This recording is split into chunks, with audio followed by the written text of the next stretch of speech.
Total मेरे पास में अभी 2000 के आसपास लमसम पिग है। हमारे यहाँ पे 7 महीने में 7 महीने में तकरीबन फीमेल 100 किलो की होती है। टीजर बोर छोड़ते हैं, टीजर बोर से भी हमें पता चल जाए कौन सी मादा हीट में है कौन सी मादा नहीं है। 380 किलो का मेल है वो। ब्रीड और फीड इन दो चीजों पे आप ज्यादा खर्चा कीजिए। उसको अच्छा खाना खिलाइए और जो मादा है अच्छी नस्ल की लाइए। अभी आप यकीन नहीं करोगे, सिर्फ 2 महीने के बच्चे हैं। 2 महीने के। हाँ, अभी इनको शिफ्ट करेंगे हम फैटनिंग फार्म में। तो तकरीबन हमारे यहाँ पे 14, 15, 16, 21 तक बच्चे आए हैं। साल भर में 2.5 बार बच्चे देगी अगर फीड पे होगी तो। 2.5 बार बच्चे देगी? बिल्कुल बिल्कुल। 2 साल में 5 बार बच्चे देती है सर। पिछली साल मैंने टैक्स भरा है तकरीबन 19.5 लाख रुपए टैक्स भरा है सर। विजन यही है कि पिगरी इंडस्ट्री में इंडिया को रिप्रेजेंट करना, इंडिया को शुरुआती 10 देशों में एक्सपोर्ट में लेके जाना। तो कितना खर्चा किया शुरुआत में? और शुरुआत में सर बहुत ही कम खर्चा हुआ। तकरीबन शुरुआत में मेरे हिसाब से 2.5-3 लाख के आसपास में मैंने शुरू कर दिया था पूरा मेरा काम। बहुत कुछ दिया है पिगरी फार्मिंग ने मुझे। आपके पास टोटल कितने पिग हैं? सर टोटल मेरे पास में अभी 2000 के आसपास लमसम पिग है। अच्छा। मेरे पास में टोटल 150 मादाएं हैं। हाँ। और उनका प्रोडक्शन होता है हर महीने हमारे पास में तकरीबन 300 के आसपास में बच्चे होते हैं। यहाँ से वहाँ तक आप देखिएगा तो तकरीबन यहाँ पे 500-600 के आसपास है। 500-600। हाँ। फिर एक और जो है वहाँ कितना है? हाँ, एक और जो है वहाँ पे तकरीबन 200-250 है। अच्छा। और बाकी हमारे फैटनिंग दूसरे फार्म है वहाँ पे तकरीबन 900-950 के आसपास है। अच्छा। हाँ, तो टोटल 4 सेक्शन है तो चारों में मिला के 2000 के आसपास है। अच्छा, तो चलिए डिटेल समझते हैं, लेकिन उससे पहले कहूँगा अगर आपने अभी तक हमारे चैनल को सब्सक्राइब नहीं किया है तो सब्सक्राइब करें और बेल आइकन पर क्लिक करें, जिससे इस तरीके के वीडियो के आपको नोटिफिकेशन मिलते रहे। अगर ये वीडियो फेसबुक पेज पर देख रहे हैं तो पेज को लाइक और फॉलो कर लें। सर इस वीडियो पे आपकी कहानी भी समझते चलेंगे कि कैसे आपने स्टार्टअप किया है। लेकिन मुझे सबसे पहले ये बता दीजिए, एक सवाल का जवाब दे दीजिए कि 4 जगह फार्म करने की जरूरत क्या है जब एक ही जगह हो सकता है तो? सर अमूमन एक इंग्लिश में कहावत है, don't put all eggs in one pot. मतलब आपके पास में अगर कुछ अंडे हैं, 2 डजन है, 1 डजन है, अंडे हैं कुछ, तो एक ही बर्तन में रखने से क्या होता है, अगर उसको ठोकर लगेगी कहीं पे कुछ एक्सीडेंटली वो गिरेगा बर्तन नीचे तो उसके सारे अंडे टूट जाएंगे। तो अगर अलग अलग जगह करेंगे, पिग फार्मिंग का ये विषय ये है कि अगर बीमारी आएगी तो आपके पूरे शेड को खत्म कर लेगी। हमने अलग अलग सेक्शन ये फिलीपींस टेक्नोलॉजी के हिसाब से बनाया हुआ है। तो हमारा जो बोर सेक्शन है वो अलग है, फीमेल सेक्शन अलग है, नर्सरी सेक्शन अलग है, ताकि बीमारी कोई एक सेक्शन में आए तो वहीं तक सीमित रहे, वो आगे दूसरे सेक्शन में ना आए। और एक बात है, जैसे कि मैं यूएसए या फिर यूरोपियन कंट्रीज में एक कंसेप्ट है multi side pig production. Pig production है वो अलग अलग साइड पे करो, एक आध साइड पे अगर बीमारी आएगी तो सिर्फ वही आपका डिस्ट्रॉय होगा, आपकी पूरी जमा पूंजी लेके नहीं रहेगी बीमारी। तो हमारा हर एक सेक्शन पे अलग आदमी है, हर एक सेक्शन हमारा अलग अलग जगह पे है। अच्छा, ठीक है सर। इसके अलावा सर ट्रेनिंग को थोड़ा समझ लेते हैं, जो आपके यहाँ हमने ट्रेनिंग कवर किया उसको भी जरा समझ लेते हैं, फिर आगे चलते चलेंगे। ठीक है। हमारे पास में सर मैं खुद जो हूँ बाहर से मैं ट्रेनिंग लेके आया, फिलीपींस, थाईलैंड में मैं ऑस्ट्रेलिया और स्पेन वाले जो डॉक्टर हैं उनके थ्रू पिग फार्मिंग मैंने समझ के ली है। तो अभी उन्होंने जो बहुत सारी टेक्नोलॉजी बताई, टेक्निक्स बताई, छोटी छोटी टेक्निक्स है लेकिन हमारे पिगरी इंडस्ट्री पे बहुत ही इम्पैक्ट डालती है, बहुत असर करती है। तो वो टेक्निक हमने हमारे फार्म में यूज की और फार्म में यूज करके हम उसमें रिजल्ट पा रहे हैं और उसी हिसाब से हम ट्रेनिंग में भी वही बातें लोगों को सिखा रहे हैं। सर आपका परिचय बता दीजिए। मेरा नाम वैजनाथ जादव है, जादव पिग फार्म का मैं ओनर हूँ। हाँ सर। और ये जो फार्म है हमारा पुणे से 30 किलोमीटर पहले पड़ता है। जैसे कि आप संभाजी नगर साइड से आ रहे हो तो 30 किलोमीटर पहले आपको ये फार्म पड़ जाएगा। इस फार्म का लोकेशन है कासारी करके गांव है, शिक्रापुर के पास में। और तकरीबन शिक्रापुर में आप उतरिएगा तो शिक्रापुर से 3 किलोमीटर आगे पड़ेगा। अभी सर इसमें कौन कौन सी ब्रीड की है ये जरा भी समझा दीजिए मुझे। सर ये अभी ड्यूरॉक की ब्रीड है। हाँ, ड्यूरॉक की गिल्ड्स हैं ये। उसके बाद में हमारे पास में ये आप देखोगे ये तो लैंडर्स की फीमेल है। अच्छा। हाँ, उसके बाद में हमारे पास में लार्ज व्हाइट यॉर्कशायर है। लार्ज व्हाइट कौन सी है? लार्ज व्हाइट यॉर्कशायर आप पीछे देखिएगा, ये वाली जो है, ये वाली जो है लार्ज व्हाइट यॉर्कशायर। इसकी पहचान है कान सीधे रहेंगे इसके। अच्छा। लैंडर्स के कान आगे रहेंगे और जो ड्यूरॉक रहेगी वो लाल कलर में रहेगी, ड्यूराक का ब्राउन तो कलर में ही रहेगी। ब्राउन कलर है, अलग ही है ना। हाँ, इसका जो है लैंड्रस का कान नीचे कान की नीचे तरफ रहेगी। ठीक है। तो ये है अभी वो भी लैंड्रस है सर। वो मिक्स ड्यूरॉक और लार्ज व्हाइट यॉर्कशायर की मिक्स ब्रीड है वो। हाँ। उसे F1 कहा जाता है। F1 कहा जाता है, ठीक है। और ये इंडिया पे यही लार्ज व्हाइट ज्यादा दिखती है। बिल्कुल सर, ये जो है इंडोर और आउटडोर पिग फार्मिंग में ज़्यादातर यही यूज होता है। इसने हमारे इंडियन कल्चर, इंडियन एटमॉस्फेयर को अडॉप्ट कर लिया है। अच्छा, हाँ, इसलिए ये सबसे ज्यादा दिखती है। सबसे ज़्यादा दिखती है। वेट गेन किसमें अच्छा है? और वेट गेन के मामले में लैंड्रस अच्छी है, लार्ज व्हाइट यॉर्कशायर दोनों अच्छे हैं। अच्छा, बाकी सबसे अच्छी माँ अगर आप किसी को बोलोगे तो वो है लैंड्रस। अच्छा, उसके बाद 2 नंबर पे आती है लार्ज व्हाइट यॉर्कशायर। अच्छा, आपके हाँ। पास इसकी माँ भी है हाँ हाँ और जो बच्चे दी हो अभी हाँ हाँ हाँ, लैंड्रस है वहाँ हमारे देख पास। सकते हैं, हाँ, है ना। हाँ, हाँ। ठीक है सर। सेट कैसे बनाएं इस पर हमने वीडियो किया हुआ है, वो वीडियो जाके देख सकते हैं लिंक में। साथ में ये जो पहने हैं इसको बायो सिक्योरिटी, इस पर भी हमने वीडियो किया है, बिल्कुल। उसके लिंक भी आपको मिल जाएंगे, वहां भी जाके आप देख सकते हैं। अच्छा, अब बात करते चलते हैं सर, आपने पिग फार्मिंग की शुरुआत की कैसे? सर मेरा एजुकेशन इलेक्ट्रिकल इंजीनियरिंग में हुआ है। हाँ, इलेक्ट्रिकल इंजीनियर की पढ़ाई करने के बाद में मैं 1-1.5 साल तक जॉब किया। अच्छा, टाटा एजा की कंपनी में मैं जॉब कर रहा था। हाँ, हाँ, तो टाटा एजा की कंपनी में मैं जॉब कर रहा था। तो जॉब करने के बाद में मेरे को पहले से ही कुछ बिजनेस में करना था, लेकिन बिजनेस ऐसा करना था जो कि कृषि से जुड़ा हुआ हो। अच्छा, प्री हीट में है माता तो चिल्ला रही है। अच्छा, हाँ। अच्छा, वही चल के इसको भी समझते चलिए, चलते हैं। चलिए। हाँ, फिर क्या हुआ सर? तो उसके बाद में जॉब करने के बाद में कृषि से जुड़ा कोई बिजनेस करना था, तो मैंने डेयरी फार्मिंग के बारे में सोचा, हाँ, पोल्ट्री फार्मिंग के बारे में सोचा। हाँ, लेकिन बहुत सारा कंपटीशन, और उसमें जो डेयरी फार्मिंग है वो मेरा खुद मौसेरा भाई कर रहा था, तो मैं उससे सलाह ली मैंने। हाँ, तो उसने बोला कि इसमें ड्राई पीरियड ज़्यादा है, प्रॉफिट मार्जिन उतना नहीं है, हाँ, और आप ये मत करो। तो उसकी सलाह से मैंने फिर मेरा जो 4-5 महीने मैंने रिसर्च की, हाँ, पूरा रिसर्च मैंने छोड़ के फिर मैं भूल गया उसको, डेयरी फार्मिंग मैंने नहीं की। अच्छा, उसके बाद में पिगरी में मेरा आने का उद्देश्य ये था, मैं रिसर्च कर रहा था, एक दिन रिसर्च करते करते पिगरी का वीडियो देखा। हाँ, तो उसके ऊपर मैंने रिसर्च किया 6 महीने तक। हाँ, रिसर्च करने के बाद में मुझे पिगरी बिजनेस अच्छा लगा। हाँ, उसके बाद में लोकल में हमारे पास में जो अवेलेबल ट्रेनिंग दे रहे थे उनके पास से ट्रेनिंग ली। हाँ, एक सीमित नॉलेज मिला मुझे, पिगरी का एक इंट्रोडक्शन मिल गया। हाँ, उसके बाद में लोकल से ही ब्रीड लाके 20 मादाएं 2 मेल लाके मैंने शुरू किया। अच्छा, 20 20 मादाएं और 2 बोर। तो कितना खर्चा किया शुरुआत? और शुरुआत में सर बहुत ही कम खर्चा हुआ। मेरा जो कंस्ट्रक्शन शेड हुआ था, ये जो अभी हमने स्टील यूज किया है, हाँ। इसके बदले मैंने बाम्बू जो रहता है, हाँ। बांस का पूरा शेड तैयार किया हुआ था। अच्छा, पूरा एकदम कम खर्चे में तैयार किया था। साइड की जो वॉल थी हमारे सीमेंट की, यही एस्बेस्टस शीट की वॉल थी। अच्छा, इसी को बाल लगाया? बिल्कुल, बहुत ही सस्ता बनाया था। जो ब्रीड है, ब्रीड भी हमने बहुत ही सस्ती लाई थी। हमने कंस्ट्रक्शन सस्ता किया था, वो ठीक था, लेकिन हमारी ब्रीड भी सस्ती थी, तो हमें थोड़ा सा वहाँ पे प्रॉब्लम फेस करना पड़ा शुरुआत में। अच्छा, 2019 में। कितने में शुरू किया था? तकरीबन शुरुआत में मेरे हिसाब से 2.5-3 लाख के आसपास में मैंने शुरू कर दिया था पूरा मेरा काम। 2.5-3 लाख में पूरा चालू पूरा कर दिया? शुरू कर दिया था। कौन से सन में? 2019 में। 2.5-3 लाख में पूरा शुरू कर दिया? बिल्कुल, बिल्कुल। तो उसमें पीक कितने का लाया, फिर शेड कितने का बनाया? सर पीक तो समझ के चलिए, मैंने जो 20 मादाएं लाई थी एकदम सस्ते में लाया था। 7-8 हज़ार रुपये करके मैं लेके आया था, एक ठोको? एक ठोको। हाँ, और कंस्ट्रक्शन भी हमारा 1 लाख के आसपास में, 1 से 1.5 लाख के आसपास में कंस्ट्रक्शन लगा। तो 3 लाख 3,30,000 के आसपास में पूरा हमारा बन गया था। तो फिर उसको खिलाने में कितना खर्चा किए, पैसा निकालते तक? शुरुआत में सर जो जहाँ से हमने ट्रेनिंग ली थी, उन्होंने हमें बताया था कि फीड का कोई उन्होंने बताया नहीं था।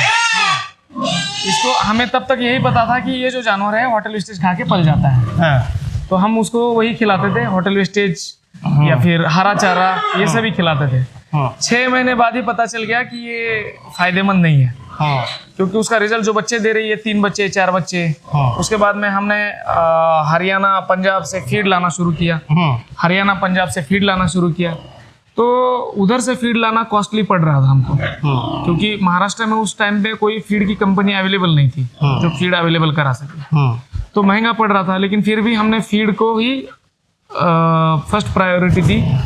और उसके बाद में हमने ब्रीड पे भी काम किया, जो हमारी पुरानी ब्रीड थी एक साथ में हमने सब निकाल दिया। एक साथ में अच्छी मादाएं हमने गिल्स लेके आए बाहर से। अभी भी हमने बहुत सारा काम किया है, जैसे कि आप देख रहे हो हमने ड्यूरॉक में ऐड की हुई है। हमारे पास एक कैनेडियन ब्रीड भी है, large white Yorkshire Canadian breed. तो ब्रीड पे बहुत सारा काम किया और ओवरऑल अभी चल रहा है। आज के डेट पे बात कर दे, सिंपल सा एक समझते हैं, जैसे आपने स्टार्ट किया वैसा ही कोई स्टार्ट करना चाहे तो आज के डेट में फर्स्ट उसको कितना रुपया अपने हाथ में रखना पड़ेगा? सर मेरा मानना ये है कि मैं आपको समझाता हूँ, 3 चीज़ों में पैसा लगता है। हाँ, एक तो आपका शेड है, हाँ, दूसरा ब्रीड है, हाँ, तीसरा फीड है। हाँ, ब्रीड और फीड, इन 2 चीज़ों पे आप ज़्यादा खर्चा कीजिए। हाँ, उसको अच्छा खाना खिलाइए हाँ, और जो मादा है अच्छी नस्ल की लाइए, हाँ, क्योंकि मादा एक ही बार आपके पास आएगी। अच्छा, शेड जो है आप हल्के से हल्का शेड बनाइए। ये देख सकते हैं आप, ये एकदम हल्का शेड है, हाँ, कम खर्चे में बना हुआ है। हाँ, कम खर्चे में बना हुआ है, फिर भी वो अच्छा कंफर्टेबल रह रहा है यहाँ पे। अच्छा, ठीक है। तो अगर कोई आदमी शुरू करना चाहता है, समझ के चलिए सपोज 10 मादाओं से शुरू कर रहा है, 10 मादा और 1 बोर से शुरू कर रहा है, तो उसका बिजनेस 6 से 7 लाख के बीच में शुरू हो जाएगा शुरुआत में। उस ड्यूरिंग पीरियड पे जब तक उसका बच्चा बिके बच्चा बिकेगा नहीं तब तक उसको उतना पैसा लगेगा। हाँ। फीड मिला के फीड मिला के इतना पैसा रखना पड़ेगा। बिल्कुल। कंस्ट्रक्शन तो फीड, मुझे ये समझाइए, फीड के लिए कितना पैसा चाहिए, क्योंकि ये इम्पोर्टेंट सवाल है। बिल्कुल। आप पता चला आप 6 लाख बोल रहे, आदमी 5 लाख तो सब इसी में खर्चा कर लिया। मुझे फीड का बताइए कितना चाहिए। सर 10 मादाएं और 1 बोर का बच्चों के साथ में फीड का खर्चा 5 महीने का आता है 1,20,000 से लेकर 1,30,000 के बीच में। अच्छा। 1,30,000 आप पकड़ के चलिए, ये 5 महीने का कैलकुलेशन है। हाँ, तो 5 महीने में आपके बच्चे बिकने लायक हो जाएंगे। हाँ, वहां पे आप निर्णय ले सकते हैं कि मुझे बच्चों को रखना है या फिर बच्चों को बेचना है। तो कितना पैसा रखना चाहिए हाथ में फीड के लिए? फीड के लिए वही 1,30,000 रुपए आपके पास में होने चाहिए। तो हम 1.5 लाख पकड़ के मानिए, हम 1.5 लाख पकड़ के माने, उतना आपके पास में होना चाहिए 5 महीने के दरमियान। बिल्कुल बिल्कुल, है ना, ये फीड के लिए ही रख दें आप। बिल्कुल। 75% जो पैसा खर्चा होगा आपका फीड के लिए खर्चा होगा। अभी सर इसमें क्या हिट में है बोल रहे थे, वो जरा समझा दीजिए ना। इसमें सर अभी ये जो आपको चिल्लाहट दिख रही है, ये मादा प्री हीट में है। अच्छा, प्री हीट में है तो ये हमें बता रही है कि मुझे बोर चाहिए। इसने मुंह बाहर निकाला हुआ है, देख रहे हो बोर का सेक्शन वो है, उधर साइड से बोर देख रहा है उसको। बोर जो है उधर साइड से देख रहा है, ये फीमेल इधर साइड से उसको देख रही है, क्योंकि इसको अभी बोर चाहिए, मेल चाहिए मेटिंग के लिए। इसके लिए अभी ये आतुर है, प्री हीट वाला स्टेज है। ये 1 या 2 दिनों में स्टैंडिंग हीट में आ जाएगी। जैसे हीट में आ जाता है, फिर उसके कितने टाइम के बाद क्रॉस कराना चाहिए? प्री हीट के 24 से 48 घंटे बाद स्टैंडिंग हीट होता है। स्टैंडिंग हीट में हमको क्रॉस करवाना चाहिए। तो ये कितने महीने पे हीट पे आती है सर? जैसे मैं आपको दिखा रहा हूँ, थोड़ा सा आप इधर दिखाइए कैमरामैन जी। हाँ, अभी इसका जो वालवा है पीछे से घूम गया। हाँ, ठीक, घूम गया है। हाँ, इस पे हमने वीडियो अलग से हाँ, किया हुआ है। तो ये वालवा जो है उसका रेड हो जाता है, सूज जाता है। हाँ, तो प्री हीट में होती है मादा। हाँ, स्टैंडिंग हीट में वालवा थोड़ा सा कम सूजा होता है, लेकिन उसके वालवा से एक द्रव निकलता है, हाँ, जो जनेंद्रिय से द्रव निकलता है, उससे एक ऐसी चाचनी जैसे तार तैयार होता है। उसे हम समझ जाते हैं कि वो स्टैंडिंग हीट में है। दूसरे भी कई ऑप्शन है, जैसे कि हमने कल वीडियो बनाया, हम टीजर बोर छोड़ते हैं। टीजर बोर से भी हमें पता चल जाए कौन सी मादा हीट में है, कौन सी मादा नहीं है। जैसे अभी ये बाहर निकलने की कोशिश कर रही है क्योंकि ये हीट में है। अच्छा, ठीक है, ये हीट में, जैसे आप इसको दबाओगे तो ये रुक जाएगी मादा। ठीक है, ठीक है सर। हाँ। तो ये इसके ऊपर तो हमने कंप्लीट वीडियो ही कर दिया है। उस वीडियो के जाकर आप देख सकते हैं, सर के लिंक, मतलब सर के सेक्शन में हम लिंक दे दे रहे हैं। अभी आगे चलते हैं यार। मेल कौन से नस्ल का एकदम अच्छा होता है सर? मेल आपके पर्पस के ऊपर है। जैसे कि आपको अगर कटिंग मीट के लिए देना है तो आपको ड्यूरॉक रखना चाहिए। अच्छा, क्योंकि ड्यूरॉक का मेल रहेगा और लार्ज वेट यॉर्कशायर और लैंडर्स की फीमेल रहेगी, तो उसका रिजल्ट जो होता है, उसका मीट का क्वालिटी होता है वो अच्छा आता है। बाकी आप ब्रीडिंग स्टॉक के लिए अगर आप रख रहे हो, जैसे कि आपका उद्देश्य बच्चे बेचना है या फिर आपका उद्देश्य ब्रीडिंग एनिमल बेचना है, तो आप लार्ज वेट यॉर्कशायर और लैंडर्स की ब्रीड रख सकते हो, मेल रख सकते हो। अच्छा, इस तरीके से रख सकते हैं हम। और सर जगह देख के भी डिमांड क्रिएट होती होगी क्या? जैसे हमारे यहाँ TND भी देखने को मिलता है बहुत। हाँ, जैसे कि एरिया वाइज भी होता है। जैसे एरिया कहीं पे ब्लैक पीक की डिमांड होती है ज़्यादा। उसके अलावा वहाँ पे जो है आपका एटमॉस्फेयर कैसा है, टेम्परेचर कैसा है उसके हिसाब से। जैसे समुद्र किनारा हो गया, वहाँ पे ह्यूमिडिटी ज़्यादा होती है तो वहाँ की नस्ल अलग होती है। तो उस हिसाब से अलग अलग स्टेट में अलग अलग जगह पे एक नस्ल, लेकिन कॉमनली जो यूज होता है लार्ज वेट यॉर्कशायर, लैंडर्स और ड्यूरॉक्स। सर एक चीज और बता दीजिए, मेल किस उम्र का परफेक्ट होता है? सर मेल जो होता है तकरीबन 8 महीने के बाद में, 8.5 महीने के बाद में यूज करना पड़ता है। और स्टैंडर्ड उसका मेल का होना चाहिए कम से कम 100 किलो के ऊपर। अच्छा। हाँ, 110-120 किलो पे मेल यूज कर सकते हैं हम यहाँ पे। तो अच्छा, ये सब हमारे कितने क्लाइमेट किलो के होंगे? ये तो बड़े बड़े हैं मेल सर। जैसे कि अभी सबसे उधर वाला जो है 380 किलो का मेल है, वो तकरीबन उसकी लंबाई 7 फीट है। अच्छा, हाँ ठीक है। हाँ। और इधर भी बड़े बड़े मेल हैं। हाँ, ये 300 किलो के आसपास है। ये समझ लीजिए आप 170-180 किलो है। अच्छा। और अलग अलग नस्ल के बोर दिखेंगे हमारे पास में आपको। हाँ जो मैं आपको बोल रहा था Canadian breed, Canadian large white Yorkshire का, हाँ इसकी बॉडी आप देख सकते हैं, ऐसे स्लिम बॉडी है। हाँ और ये अभी बच्चा है। हाँ। इसको अभी हमने क्रॉसिंग के लिए यूज नहीं कर रहे हैं, लेकिन अभी इसको यूज करेंगे। इसको ये के लिए मंगाया है हमने। अच्छा। तकरीबन 3 बोर लाए हैं ऐसे। लार्ज वेट यॉर्कशायर से उसके कान जो है नॉर्मल छोटे होते हैं। लार्ज वेट यॉर्कशायर के थोड़े बड़े हैं, इसके थोड़े छोटे हैं। कैनेडियन लार्ज वेट यॉर्कशायर है ये। अच्छा। अच्छा सर, एक चीज अब मुझे समझा दीजिए, मादा कितने उम्र की होनी चाहिए क्रॉसिंग जब हम करते हैं तो? आइडियल वेट जो है सर, अगर वजन के हिसाब से आप देखिएगा तो आइडियल वेट 100 kg के ऊपर में ही हमको क्रॉस करवाना चाहिए, आइडियल। अच्छा। हाँ, जो दुनिया का स्टैंडर्ड है वो तो बोलते हैं कि 120 किलो, लेकिन हमारे यहाँ पे 120 किलो अगर टाइमिंग के हिसाब से देखेंगे तो हमारे यहाँ पे 7 महीने में 7 महीने में तकरीबन फीमेल 100 किलो की होती है। अच्छा। हाँ। तो उसमें जो है उनके यहाँ पे 7 महीने में तकरीबन 140 किलो की हो जाती है। अच्छा। उनका कहना है कि 120 से 140 किलो के बीच में आप क्रॉसिंग करवाइए। अच्छा। लेकिन एज के हिसाब से आप देखिएगा तो सेम है, लेकिन वेट के हिसाब से हमारा थोड़ा सा कम होता है उनसे। अच्छा, हमारे यहाँ थोड़ा लेट ग्रो होता है। लेट ग्रो होता है क्योंकि हमारे यहाँ पे क्लाइमेट है, हाँ। प्योर जेनेटिक्स नहीं है। अच्छा, इसके वजह से थोड़ा लेट होता है। थोड़ा लेट होता है। ठीक है सर। अच्छा सर, अभी तो हम चलेंगे उधर। हाँ, तब तक जहाँ कहानी छोड़े थे वहां से शुरू करते हैं। जी ठीक है। तो आपने शुरुआत कर दिया, उसके बाद फिर क्या हुआ? सर शुरुआत कर दी, जैसे कि मैंने बताया आपको कि ब्रीड में थोड़ी सी गलतियां हो गई। हाँ। शेड के कंस्ट्रक्शन में भी थोड़ी गलतियां हो गई क्योंकि प्रॉपर ट्रेनिंग उस हिसाब से ट्रेनिंग नहीं मिली जिस हिसाब से मिलनी चाहिए। तो गलतियों से सीखता रहा। अपने देश में जहाँ जहाँ गवर्नमेंट की ट्रेनिंग इंस्टीट्यूट थी वहाँ गया, वहाँ की ट्रेनिंग ली। वहाँ लोकल मैंने पूछा कि किस प्रकार से फार्मिंग किया जा सकता है, जहाँ जहाँ अवेलेबल हो सकता है वहाँ ट्रेनिंग ली। उसके बाद में सर एक पीरियड ऐसा आया कि मुझे लगा कि मुझे जो चाहिए वो इंडिया में नहीं मिलेगा, क्योंकि मेरा सपना था कि मैं ऐसा पिग फार्म बनाऊं जो मैं आइडियल बोल सकूं, ये आइडियल है। और उस हिसाब से फिर मैं फिलीपींस गया। अच्छा। फिलीपींस 1.5-2 महीने वहाँ पे ट्रेनिंग ली। फिर वहाँ से मुझे बहुत सारी टेक्निकल चीज़ें मालूम चली। उसके बाद में मैं धीरे धीरे करके फार्म भी बनाता गया और ये भी करता गया। अभी जैसे कि हमारा एक फार्म हम बना रहे हैं अभी, जो कि 1 साल भर के भीतर में चालू हो जाएगा। पूरा हाईटेक फार्म होगा, 320 मादाओं का फार्म होगा वो। अच्छा। और वो फार्म होगा हमारा गोवा के नज़दीक में। गोवा के नज़दीक में। ओके। क्योंकि हमने वहाँ पे जगह परचेस की है इसी पिग फार्मिंग से, जो पैसे आए उसी से। और वहाँ पे पूरा हाईटेक हम फार्म बना रहे हैं।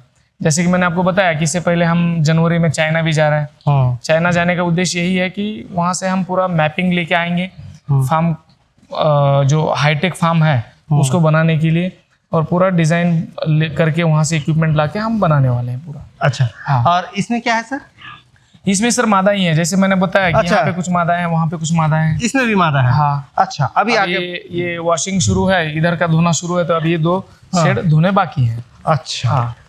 ठीक है सर। हाँ। सेट कैसे बनता है, कितना कितना रखते हैं, इस पर तो हमने इधर के वीडियो किए हुए हैं। अभी आगे चलते हैं सर। अच्छा सर, ये सिस्टम मैं जरा समझना चाह रहा हूँ, ये जो पूरा सिस्टम बना है जरा समझा दीजिए। एक्चुअली जानवर को जो है, पिग को जो है, अगर यहाँ से वहाँ, जैसे कि अभी हमारा ये पिग बच्चों वाला सेक्शन है, हमें फैटनिंग वाले सेक्शन में हमें लेके जाना है। फैटनिंग वाले सेक्शन आपको मैंने दिखाया कि हमारा थोड़ा सा दूर है। यहाँ से 1 किलोमीटर पे एक है, यहाँ से 4 किलोमीटर पे एक है। तो वहाँ पे हमको लेके जाना है, तो बच्चों को कम से कम पकड़ा जाए। पकड़ते नहीं हम बच्चों को पैदल हम चलवाते हैं। कैसे चलाते हैं जरा पास जाके समझते हैं। हाँ। जैसे कि हमारे बच्चे उधर से आए, इस क्या इससे आए। हाँ हम लोग एक तो यहाँ पे एक बार वजन कर लेते हैं उनका। हाँ ये वेट स्केल है। हाँ ये वेट स्केल है, यहाँ पे वजन करके लेते हैं जानवर को। हाँ हम फिर यहाँ पे ये हमारा बोर्ड लग जाता है, यहाँ पे जानवर आए, वजन किया, वजन करने के बाद में ये हमारा दरवाजा यहाँ से बंद हो गया। अच्छा ये बंद हो गया, हाँ जानवर रैम के ऊपर से सीधा चला गया। उधर साइड से गाड़ी लग जाती है और गाड़ी लगने के बाद में हाँ गाड़ी लगने के बाद में सीधा ऊपर चढ़ जाता है जानवर। अच्छा हाँ गाड़ी के अंदर में बैठ जाता है ऑटोमेटिकली और उसको हम उधर दूसरे फार्म पे मतलब लेके ये जाते सिस्टम हैं। इस तरीके से बना ये हुआ है। चढ़ाने के लिए और उतारने अच्छा के लिए। इसको जब खोलते हैं तो ये ऐसा भी बंद हो जाता होगा, ऐसा भी हाँ हाँ हो हाँ गया? हाँ, दोनों तरफ से दरवाजा है इसका। दोनों तरफ से हाँ, दोनों दरवाजा। तरफ और से अपने दरवाजा। आप वेट हो जाता है, चलते हुए हाँ हाँ वेट हाँ हो जाता हाँ है। चलते हुए वेट। थोड़ा सा आप इसको लगा देंगे, उधर से आया ये लग गया तो वेट हो गया, फिर आपने खोल दिया। बिल्कुल। फिर तो एक चीज मुझे बताइए, जैसे बाहर से जो गाड़ियां आती हैं, जैसे वो आपका गेट दिख रहा है, वो आपका गेट है ना, वो रोड, वहां से दूसरे के गाड़ी को यहाँ तक आने देते हैं कि क्या करते हैं? नहीं सर, हम लोग हमारे पास में खुद की गाड़ी है, हाँ टेम्पो है, तो हम क्या करते हैं कि गाड़ी कोई आएगी तो हम वहीं पे गेट पे रोक देंगे। अगर कोई फील्ड की गाड़ी आ रही है, मजबूरी है, बड़ी गाड़ी है, हमारे गाड़ी में डाउन ये नहीं हो सकती, तो हम वहाँ पे उसको उसके पूरे डिसइंफेक्ट करते हैं पूरी गाड़ी को। और डिसइंफेक्ट करने के बाद में हमारे फीड वाले जगह पे लेके जाते हैं। लेकिन फार्म से दूर है फीड वाला। जानवर वाली कोई गाड़ी हम हमारे फार्म में आने नहीं देते, कभी नहीं आने देते। अच्छा हमारा जो फैटनिंग वाला फार्म है वहाँ पे भी हमारा रूल है कि जानवर वाली कोई गाड़ी नहीं। हमारे गाड़ी से हम 2 बार 3 बार जानवर लोडिंग करेंगे, उनके गाड़ी में डालेंगे, वो वेट करेंगे। जानवर वाली गाड़ी, जानवर वाली गाड़ी फार्म पे आती है तो बीमारी होता है? बीमारी 101% की सर। जानवर वाली गाड़ी जो है हर जगह से जानवर उठा के लेके आएंगे। हाँ। और ज्यादातर आदमी जो भी फार्मर है वो क्या सोचता है कि मेरा जो बीमार जानवर है वो जल्दी बिक जाए। अच्छा हाँ, तो बेचने की कोशिश उसको ज्यादा रहती है। अच्छा हमारे स्वस्थ जानवर है तो हम क्या सोचते हैं कि भाई वो गाड़ी अगर हमारे फार्म में आएगी तो बैक्टीरिया लेके आएगी। जैसे कि जो भी गंभीर बीमारियां हैं वो हवा से नहीं फैलती, वो किसी फिजिकली आती हैं, या तो गाड़ी के थ्रू आएंगी, या फिर कोई आदमी के थ्रू आएंगी, या फिर जानवर के थ्रू आएंगी। अच्छा तो इसकी वजह से बहुत ध्यान देना पड़ता है सर। ये और ये ऐसा ही चल रहा है ना हाँ, सर? हाँ, सर, ये बिल्कुल। ये और ये हाँ ये आपको सर ये जो है फुटबाथ जो है 2 लेयर में करते हैं। जैसे कि वो पोटेशियम परमैंगनेट हेवी हो गया, उसके बाद में ये लाइम चूना, और ये हर एक गेट पे दिखेगा आपको। जैसे कि अब हम उधर से आए हैं तो इस वाले गेट पे हम यहाँ से किए हैं। इसके बाद में हम ड्रेस भी चेंज करेंगे। यहाँ पिछला वाला ड्रेस हम यहाँ पहन के नहीं जा सकते, और ड्रेस चेंज करके दूसरा ड्रेस पहन के हम इधर जा सकते अब इसको फिर बदलने हैं? हैं। बिल्कुल ठीक है सर, चलिए बदलते हैं। अच्छा सर, इसमें एक चीज और है, कोई फार्मर करना चाहे, अभी तो हम माँ वाले सेट के पास पहुंच गए, चलेंगे वहां भी, वो भी बातें करेंगे। लेकिन कोई फार्मर करना चाहे तो वर्कर मैनेजमेंट बहुत कठिन चीज है। आज के दुनिया में सब मिल जाता है, वर्कर नहीं मिलता है। सर इसमें क्या है ना, होटल वेस्टेज रहता है। जैसे कि अभी हम इतने नज़दीक खड़े हैं फार्म के, हाँ बिल्कुल। होटल वेस्टेज रहता है तो वर्कर टिकता नहीं है, क्योंकि बदबू 24 घंटा बदबू और वर्कर नहीं रहता है। लेकिन फीड वाला जो फार्म होता है वहाँ पे वर्कर मिल जाता है। और वर्कर के लिए भी हम बहुत सारा मतलब ये करते हैं कि वर्कर हम लोगों को जुगाड़ करके देते हैं वर्कर का भी, क्योंकि वर्कर का भी ट्रेनिंग दे के उन लोगों को हम काम लगवाते हैं। तो फीड पे आसानी से मिल जाता है, कोई मसला नहीं होता फीड पे मिलने के लिए। अच्छा, मसला नहीं होता। जैसे कितने पीक के लिए कितने वर्कर की जरूरत होती है, ये समझना चाह रहा हूँ मैं। जैसे कि सर हमारा वहाँ पे 100 एनिमल है, 100 एनिमल को एक वर्कर संभाल लेता है, एक जोड़ी जो है हस्बैंड वाइफ। अच्छा हाँ, वो लोग संभाल लेता है। और जोड़ी रखने का फायदा ये है कि जोड़ी रखने से वो टिके रहते हैं। क्या होता है कि अगर सिंगल लड़का रहेगा तो उसकी गारंटी नहीं होती कब भाग जाएगा, गारंटी कम है उसके रहने की। लेकिन जो जोड़ी रहता है वो हमेशा रहता है। तो हमारे हर फार्म पे जोड़ी रखते हैं हम लोग। हाँ, तो 100 जानवर एक आदमी संभाल सकता है आराम से फीड के ऊपर, कोई दिक्कत नहीं आती। ठीक है सर। अभी किधर से देखना चालू करें सर, मादा उधर से? हाँ, उधर से देख के हम इधर आते हैं। आप देख सकते हो ये जो डिलीवरी रूम है हमारा, यहाँ पे हमने ये इंफ्रारेड बल्ब लगा के रखा हुआ है, क्योंकि बच्चों को जो है 32 डिग्री टेम्परेचर चाहिए, 32 डिग्री टेम्परेचर चाहिए। अच्छा हाँ, तो ये यहाँ पे मेंटेन होता है उस प्रकार से। अच्छा हाँ, और ये हमने ये देखिए ये जुगाड़ किया हुआ है। जो टंकी मिलती है अपने को, प्लास्टिक ड्रम, तो उसमें हमने इनके रहने की, खाने की व्यवस्था की है बच्चों की। जब इनको खाना होता है वहाँ पे जाता है, जब इनको गर्मी की जरूरत होती है वहाँ पे जाते हैं। शुरुआत में 7-8 दिनों तक इनको गर्मी की जरूरत ज्यादा होती है, अच्छा तो इसमें इजीली आ जाते हैं बच्चे। ये बच्चे का ग्रोथ आप देख सकते हो, ये 13 या 14 दिन के बच्चे हैं, 15 दिन के अंदर वाले बच्चे हैं। अभी घुस गया, दिखा रही, ये वाला चीज मैं नया देख रहा हूँ। हाँ। कि इस तरीके से हाँ। अलग से खाने का उसका व्यवस्था किए हैं। क्योंकि सर आप देख सकते हो मादा के लिए खाने की व्यवस्था अलग है, यहाँ है। हाँ मादा के लिए खाने की व्यवस्था अलग है, बच्चों के लिए खाने की व्यवस्था अलग है। हाँ। बच्चों का जो खाना होता है वो मीठा होता है, क्योंकि अच्छा। उसमें मिल्क पाउडर रहता है, दूध पाउडर रहता है। अच्छा। तो मादा जो है अपना फीड छोड़ के बच्चों वाला फीड पहले खा लेती है। हाँ। बच्चों को सिर्फ माँ के दूध पे रखोगे तो वो 1 महीने में कभी बच्चा माँ से अलग नहीं हो पाएगा। तो माँ ये फीड नहीं खा पाएगी? हाँ, ऐसा नहीं खा arrangement है? पाएगी, नहीं खा पाएगी। कैसे? इससे रुक जाएगा ये? हाँ हाँ, इससे रुक जाएगा, माँ को इधर में मुंह डालने को नहीं आएगा। हम फीड इस साइड में डालते हैं, बच्चा जाके फीड खा के आ जाता है। ओह। इसकी वजह से बच्चा खा भी सकता है, माँ का दूध पी भी सकता है, और मादा को बच्चे का दूध खाने को नहीं आएगा। अच्छा। और ये इधर तो ये जो है गार्ड रेल्स बोलते हैं इसको। हाँ। गार्ड रेल्स रखने का वजह ये है कि बच्चा शुरुआत में माँ दबा के मार सकती है इसको, तो इसकी वजह से हम लोग को ये गार्ड रेल्स रखने पड़ते हैं। आप इधर दिखा सकते हैं, जैसे कि हर एक इसमें ये बच्चा ऐसे निकल जाएगा, जब मादा बैठेगी तो बच्चा इस साइड में रहेगा, तो दबा नहीं पाएगा, इस हिसाब से होता है। अच्छा। फिर भी जैसे एक माँ कितना बच्चा देती होगी सर आप एक बार में? यहाँ पे आप देखोगे तो तकरीबन हमारे यहाँ पे 14, 15, 16, 21 तक बच्चे आए हैं। हाँ। एवरेज हम मान के चलते हैं 8 से लेकर 14 के बीच में बच्चे होने चाहिए। अच्छा। 8 से लेकर 14 के बीच में एक माँ को बच्चे होने चाहिए शुरुआत एक बार में। साल भर में कितने बार दे देगी? साल भर में 2.5 बार बच्चे देगी अगर फीड पे होगी तो। 2.5 बार बच्चे देगी? बिल्कुल बिल्कुल। 2 साल में 5 बार बच्चे देती है सर। अच्छा। आप बच्चे को माँ से कब अलग कर रहे हो इसके ऊपर डिपेंड होता है। अगर फीड पे कर रहे हो तो आप माँ से अलग तकरीबन 28 से 35 दिनों के बीच में कर दोगे। अच्छा। अगर होटल वेस्टेज पे कर रहे हो तो उसके लिए आप 1.5 से 2 महीने लगा दोगे बच्चे अलग करने में, तो वहाँ पे 1 महीना लग जाता है। अच्छा। साल में होटल वेस्टेज पे साल में 2 बार देगी, हाँ। इसमें साल में 2.5 बार देगी। अच्छा। हाँ। इसके अलावा सर बच्चों में और क्या दिक्कत और प्रॉब्लम ये सारी चीजें आती है जैसे कि सर हाँ, इसमें क्या होता है, बच्चों को माँ से दूध नहीं मिलता है, मिल्क नहीं मिलता है। मिल्क मिलता है लेकिन मिल्क के अंदर में आयरन नहीं मिलता है उनको। तो आयरन नहीं मिलता तो आयरन की इंजेक्शन हमें एक्सटर्नली देनी पड़ती है। वही एक इंजेक्शन है जो हमको बच्चे को एक्सटर्नली देना पड़ता है। बाकी सब कुछ उसको माँ के दूध से मिल जाता है बच्चे को। हाँ, बाकी यहाँ पे थोड़ा सा बच्चों के वाले सेक्शन में ध्यान हमें इस चीज़ का भी देना पड़ता है कि इनको लूज मोशन हो जाते हैं बच्चों को, डायरिया हो जाता है, तो डायरिया का ट्रीटमेंट करना पड़ता है। कभी कभी डायरिया बैक्टीरियल भी हो सकता है, कभी कभी वायरल भी हो सकता है, तो उस हिसाब से हमको देखना पड़ेगा। तो बच्चे वाला सेक्शन संभालना थोड़ा ज्यादा कठिन काम है क्या बाकी से? बिल्कुल बिल्कुल। हाँ।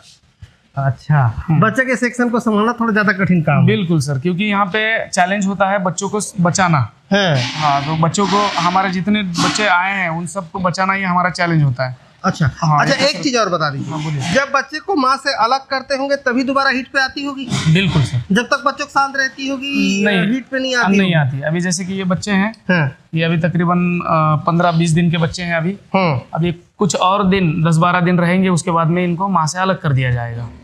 हाँ, माँ से अलग करने के बाद में ये मादा, आप फीड के ऊपर देख सकते हैं जैसे कि 15 दिन के बच्चे हैं लेकिन इसका बॉडी वेट सेम दिख रहा है, घटा नहीं इसका वजन। माँ तो का? हाँ, माँ का वजन नहीं घटेगा, माँ हेल्दी रहेगी तो फिर वापस से जल्दी क्रॉस हो जाएगी मादा। हाँ, इस हिसाब से होता है। अगर मादा एकदम वीक हो जाएगी दूध पिला के तो आप वापस से जल्दी क्रॉस नहीं कर पाओगे उसको। Okay sir. टाइम लेगी फिर। अच्छा, ये जरा छोटे बच्चे हैं, मैं ये दिखाना चाह रहा था इसमें। अच्छा, ये ठंड से कांप रहे हैं क्या सर? हाँ, क्योंकि अभी ये वॉशिंग हुआ है, वॉशिंग करने के बाद में इनको छोड़ा है अंदर, तो ठंड से कांप रहे हैं। कितने दिन के हैं? अभी 1 दिन के बच्चे हैं सर ये 1 दिन के हैं हाँ, मात्र? बिल्कुल। तो सबसे ज्यादा सेंसिटिव कितने दिन के बच्चे रहते हैं? शुरुआत के 3-4 दिनों में जो 7 दिन के बच्चे हैं ना, शुरुआत के 7 दिन वाले बच्चे, हाँ। वो सेंसिटिव होते हैं। एक दिन, पहले दिन बहुत ज्यादा सेंसिटिव रहेंगे, हाँ। दूसरे दिन ज्यादा सेंसिटिव रहेंगे। हाँ। शुरुआत के 3 दिनों में तो बहुत ज्यादा उनको ध्यान देना पड़ता है। अच्छा, तो हाँ। ये बहुत सेंसिटिव होंगे। बिल्कुल। ठीक है। और ये कितने दिन के हैं? ये भी वैसे ही है? हाँ, ये भी 1 दिन के ही बच्चे हैं। तो उनको देख सकते हैं आप, उनके अभी मतलब सूखा भी नहीं है बच्चे। हाँ। तो शुरुआती बच्चे को बहुत विशेष ध्यान देना पड़ेगा। और उसको माँ का दूध ही पी रहा है वो भी? हाँ, माँ का दूध ही पी तो रहा है। जैसे आप फीड की बात कर रहे हैं, हाँ। तो बच्चों को फीड देना कितने दिन में स्टार्ट कर देते हैं? 7 दिन से सर वो फीड खाना शुरू करता है, लेकिन 7 दिन में जो खाएगा, हाँ। 7वें दिन बाद उसके उम्र के, हाँ। बहुत कम खाएगा, थोड़ा थोड़ा खाएगा। अच्छा। यानी कि 40 ग्राम से आप शुरू कर सकते हो, 40 ग्राम पूरे ग्रुप में डाल सकते हो। हाँ। तो 40-50 ग्राम फिर धीरे धीरे करके बढ़ा सकते हो क्वांटिटी। अच्छा, ठीक है सर। और ऐसे ही सेम जस्ट लाइक वैसा ही माँ और बच्चा इसमें है। हाँ, इसमें भी है, दूसरा भी हमारा तीसरा सेक्शन भी सेम है। हाँ, इसी प्रकार है। इसी तरीके से माँ और बच्चों को बिल्कुल रखा जाता है। अभी इसमें हर एक सेक्शन पे हमने फुटबाथ रखा हुआ है, आप देख सकते हैं। हाँ। हर एक सेक्शन में यहीं के यहीं हमने 3 रखा हुआ है, हाँ, क्योंकि अगर वहां से कोई बैक्टीरिया आएगा तो यहाँ ना घुसे। यहाँ ना घुसे, ये वाले रूम में ना जाए। तो हमारा वर्कर भी ये फॉलो करता है, हम भी फॉलो करते हैं। नियम फॉलो करना बहुत जरूरी है। बिल्कुल बिल्कुल। जैसे कि अभी इसमें ये विनिंग लायक बच्चे हो गए हैं, ये 8 किलो प्लस बच्चे हो गए हैं। विनिंग लायक हाँ, मतलब विनिंग मतलब ये माँ से जुदा अलग करने लायक बच्चे हो गए। हाँ। फिर भी आप देखिएगा माँ का जो वजन है बिल्कुल भी घटा नहीं है। हाँ, ठीक है, ये 8-9 किलो के बच्चे हो गए, हाँ। लेकिन माँ का वजन बिल्कुल घटा अब ये कब बेचने के कंडीशन पे आएंगे बच्चे? इनको और हम 15-20 दिन रखेंगे, उसके बाद में बेचने लायक हो जाएंगे कि 15 किलो के एज पे हम बेच देते हैं बच्चों कितना कितना? अभी आप इधर देख सकते हो, माँ का दूध पी रहे हैं। हाँ, ये भी बच्चे विनिंग लायक हो गए। विनिंग ऑलमोस्ट अगले 1 वीक में विनिंग हो जाएंगे, बच्चे माँ से जुदा हो जाएंगे। तो जब बेचेंगे इसको तो कितने में बेचेंगे 15 दिन बाद? हमारे यहाँ पे सर 6,000 का रेट चल रहा है बच्चों का। बच्चों का 6,000 के आसपास में बेच देते हैं। इसके कितने बच्चे हैं जो हम देख रहे हैं? 2, 2, 4, 2, 6, 2, 8, 8-9 बच्चे हैं सर इसके। तो एक मोटा मोटी हिसाब फिर भी कितने बच्चे बच जाते हैं? 8-9 बच्चे तो बच ही जाता है, उससे नीचे नहीं आता है। तकरीबन 8 से लेकर 14 के बीच में एवरेज रहता है। अच्छा, जो एकदम अच्छा मैनेज करता होगा या जिसके पास मदर क्वांटिटी कम रहती होगी उसके पास ज्यादा बच जाता होगा। बिल्कुल बिल्कुल। जो ज्यादा केयर कर पाता होगा। बिल्कुल बिल्कुल बिल्कुल। हाँ, उसके ऊपर भी होता है, मादा बच्चे ज्यादा दे रही है लेकिन आपका मैनेजमेंट ठीक नहीं होगा तो नहीं बच्चे बचेगा। नहीं तो बचे। इसीलिए बोल रहा हूँ, जिसके पास कम है, मान लो 10 कर रहा है, कोई 9 मादा कर रहा है, हाँ हाँ हाँ, तो वो ज्यादा उससे एकदम ही लगा रहेगा तो उसका ज्यादा बच जाता होगा। बच जाता है सर, बच जाता है। और ये इसमें भी हमारे यहाँ पे बच जाते हैं। हाँ, समझ लीजिए क्या होता है, हम विनिंग जो करवाते हैं स्टेप बाय स्टेप करवाते हैं। अच्छा, स्टेप बाय स्टेप यानी कि क्या, कुछ अगर बच्चे 4 या 6 बच्चे बहुत वीक हैं हाँ, तो उनको थोड़ा 5-6 दिन का टाइम ज्यादा देते हैं हम लोग। ओके। हाँ। अभी हम एक और सेक्शन पे चल रहे हैं, वो देखने चल रहे हैं। अभी सर ये इस शेड में क्या क्या है ये जरा समझाइए। सर ये जो शेड है सबसे पुराना शेड था हमारा। हाँ। इसको थोड़ा हमने मॉडिफिकेशन किया बाद में। अच्छा, जैसे कि अभी जो बच्चों अच्छा, ये जो बता रहे थे मुझे ना, हाँ, हाँ, उधर एस्बेस्टर ही लगा है किनारे में और जाली लगा है। बिल्कुल। हाँ। लेकिन ये जो है ये हमने बाद में बनाया, शुरुआत में हमारा पूरा बांस का था, उसके भी मैं आपको फोटो भेज दूंगा। हाँ। ये पूरा हमने बांस से बनाया था, हाथ से बनाया हुआ था हाँ, और एकदम सस्ते में हमने किया हुआ था ये काम। हाँ। बिल्कुल। अच्छा, हाँ, घर में ही हमने मतलब खुद काम किया था इसका, अच्छा, हाथ भी नहीं लगाया था। अच्छा। अब ये हमने क्या किया है, नर्सरी सेक्शन है, शुरुआत के माँ से अलग करने के बाद में बच्चों को 1 महीने तक यहाँ पे रखना पड़ता है। हाँ। अभी आप यकीन नहीं करोगे, सिर्फ 2 महीने के बच्चे हैं। 2 महीने के हाँ, अभी इनको शिफ्ट करेंगे हम फैटनिंग फार्म में। 2 महीने Almost- में कितना हाँ, वजन आया इसका ग्रोथ देखिएगा आप, एक उस पे फोकस कीजिए, कोई भी एक जानवर पे फोकस कीजिए, हाँ, इसका एकदम मसल दिखेगा आपको, कहीं पे भी हड्डियां नहीं दिखेंगी आपको। हाँ। हाँ, लंबाई देखिए कैसी लंबाई है इसके बच्चों की, 2 महीने के बच्चे से। तो कितना वजन आया होगा सर? ये वजन में? देखिए, वजन इनका सर लगभग 20 किलो के आसपास है। ये ब्रीडिंग के लिए रखे हुए बोर है। अच्छा, हाँ। तो इसको बेच भी देते हैं? हाँ, बेच भी देते हैं ब्रीडिंग के लिए। ठीक है, अभी आगे बढ़ते हैं सर। तो ये तो फीमेल है क्या सर, ये वाली? नहीं, ये बोरी है, हाँ, इसको ब्रीडिंग के लिए रखा हुआ था, परफॉर्मेंस ठीक नहीं कर रहा तो इसको साइड में यहाँ पे डाल दिए हैं। अच्छा, इसको हम अभी कास्टेशन करके इसको कटिंग में डाल देंगे। ओके। हाँ। तो इस तरीके से भी बना सकते हैं सर, इसका वेस्टेज सारा नीचे चला जाता नीचे होगा? चला जाता सर, क्योंकि शुरुआत में जो बच्चे हैं नर्सरी सेक्शन माँ से जुदा होने के बाद में इनको एक अच्छा एटमॉस्फेयर देने का कोशिश रहता है हमारा, हाँ, ताकि इनको कोई बीमारी न लगे शुरुआत में, क्योंकि इम्यूनिटी इनकी बनी नहीं होती है। अच्छा, अभी यहाँ से इनकी इम्यूनिटी बिल्डअप हो गई। अच्छा, हाँ, ठीक है। तो इसीलिए इसको इस तरीके से बनाया है। हाँ, ये हाँ। सर एक एक पट्टी कितने का आता होगा जो एक एक है? एक एक पट्टी सर ये जो है 200-250 रुपए के आसपास आता है। अच्छा, और इसका जो लंबाई होता है 2x1 का होता है ये। अच्छा, ठीक है, तो ये धोते होते होंगे तो बहुत जल्दी साफ हो जाता साफ हो जाता है। है। ठीक है, अभी उनका सर जो पेशाब है, पेशाब डायरेक्ट नीचे गिर जाता है तो उनको कोई दिक्कत नहीं होती, बैक्टीरियल अच्छा, बीमारी नहीं है। उससे छोटे ये है, उससे मतलब छोटे सब ये है। अलग अलग क्रम से रखें। इसमें बिल्कुल। लाइट की व्यवस्था चल रही है। बिल्कुल। तो सर ये जो लाइन देख रहे हैं हम पूरा, हाँ, इसमें हाँ। बच्चे रखे हैं पूरा बच्चे ही है सर। और अलग अलग सेक्शन में दिनों के हिसाब से रखे होंगे और उसी हिसाब से सेल करते होंगे। बिल्कुल बिल्कुल। ठीक है सर। तो सर एक चीज बताइए, हाँ सर। जो आपके यहाँ ट्रेनिंग होती है हाँ। वो कितने लैंग्वेज पे होती है और क्या जो ट्रेनिंग लेने वाले आते हैं उनको ये सब दिखाते हैं सारा प्रोसेस करके बताते हैं? बिल्कुल सर, हमारे यहाँ पे जो ट्रेनिंग लेने के लिए आते हैं हाँ। उन सभी को हम पूरा सेक्शन समझाते हैं। हाँ। वहाँ से क्रॉसिंग कैसे करवाना है, हीट डिटेक्शन कैसे करना है, बोर कैसे छोड़ना है, उसके बाद में बच्चों का देखभाल, डिलीवरी कैसे करना है, हाँ। डिलीवरी करते वक्त क्या प्रिकॉशन लेना है, हाँ। फिर उसके बाद में कंस्ट्रक्शन के बारे में बताते हैं, बच्चों को कैसे रखा जाए इसके बारे में बताते हैं, हाँ। इंजेक्शन कौन से दिया जाते हैं उनको बताते हैं और उनसे दिलवाते हैं हम लोग, अच्छा। उनको खुद शेड पे काम करवाते हैं। तो सर एक चीज बताइए, इतना लंबा वक्त हो गया पिग फार्मिंग करते हैं, हम्म। पिग फार्मिंग करके क्या क्या बनाए हैं? सर ये तो सही नहीं रहेगा क्या क्या बनाए बताना, क्योंकि एक लोगों का मेंटेलिटी ये हो जाता है कि बड़ी बड़ी बातें बता रहा है, लेकिन मैं एक बात बता दूं आपको, बहुत ज़्यादा कुछ नहीं बताऊंगा। पिछली साल मैंने टैक्स भरा है तकरीबन 19.5 लाख रुपए टैक्स भरा है। 19.5 लाख टैक्स? हाँ, 20 लाख के आसपास लमसम मैंने टैक्स भरा हुआ है। बाकी ऊपर वाले की दया से चल रहा है, बहुत सारे लोग जुड़े हुए हैं, हाँ। तो बहुत कुछ दिया है पिगरी फार्मिंग ने मुझे। अब विजन क्या है? सर विजन यही है कि पिगरी इंडस्ट्री में इंडिया को रिप्रेजेंट करना, इंडिया को शुरुआती 10 देशों में एक्सपोर्ट में लेके जाना। उसके लिए बहुत सारे लोगों को जो हमारे साथ में जुड़ रहे हैं या उनको हम गाइड कर रहे हैं, तो पिगरी इंडस्ट्री को एक ऊंचाई पे लेके जाना, ये हमारा विजन है। और इंडिया में साइंटिफिक पिग फार्मिंग को प्रमोट करना, ये सबसे बड़ा हमारा एक विजन है। और सर के हमने बहुत सारे वीडियो किए हैं, एक वीडियो पर सर ने बताया है कि 10 पिग से कितना अर्निंग हो सकता है, इस पर भी बातें की हुई है। और बहुत सारे वीडियो किए हैं और सारे वीडियो के लिंक आपको मिल जाएंगे आई बटन और डिस्क्रिप्शन पर, वो जाकर देख सकते हैं। सर के नंबर प्लेस हो रहे हैं, जिनको ट्रेनिंग लेना है, जिनको पिग लेना है, वो भी सर से संपर्क कर सकते हैं। तो धन्यवाद, मैं ओम प्रकाश हूं। सर ट्रेनिंग लेना है तो सर से संपर्क कर लें। धन्यवाद।